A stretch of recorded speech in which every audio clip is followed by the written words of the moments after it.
എല്ലാ സാധനത്തിൻ്റെയും basic concept എന്ന് പറഞ്ഞാൽ ആറ്റംസ് മോളിക്യൂൾസുമാണ്. അപ്പോൾ അതിനകത്തുള്ള എനർജിയാണ് ഈ പ്രപഞ്ചം മൊത്തം റൂൾ ചെയ്യുന്നത്, ഇൻക്ലൂഡിങ് അസ്. നമ്മൾ അടക്കം അതിലാണ് ബന്ധപ്പെട്ട് കിടക്കുന്നത്.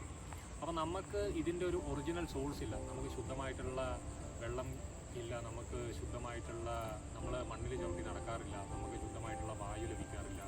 അങ്ങനെ എല്ലാ തരത്തിലും നമ്മൾ പൊല്യൂട്ടഡാണ്. ഈ പൊല്യൂഷൻ എന്ത് സംഭവിക്കുന്നു എന്ന് വെച്ച് കഴിഞ്ഞിട്ടുണ്ടെങ്കിൽ ഡെയിലി ഒരു ദിവസം നമ്മൾ കംപ്ലീറ്റ് ചെയ്യും. നമ്മളുടെ ഒരു ദിവസം കംപ്ലീറ്റ് ആകുമ്പോൾ നമുക്ക് ഒരുപാട് എനർജി ലോസ് സംഭവിക്കും. സംസാരത്തിലൂടെ, കേൾക്കുന്നതിലൂടെ, നമ്മളുടെ ഈ 5 സെൻസസിലൂടെ നമ്മൾ ഓരോ കാര്യങ്ങൾ ചെയ്യുമ്പോൾ നമ്മുടെ എനർജി ലോസ് ആവുക. ഈ ലോസ് ആവുന്ന എനർജി തിരിച്ചെടുക്കാൻ വേണ്ടിയിട്ട് നമ്മളെ കയ്യിൽ സോഴ്സസ് ഇല്ല.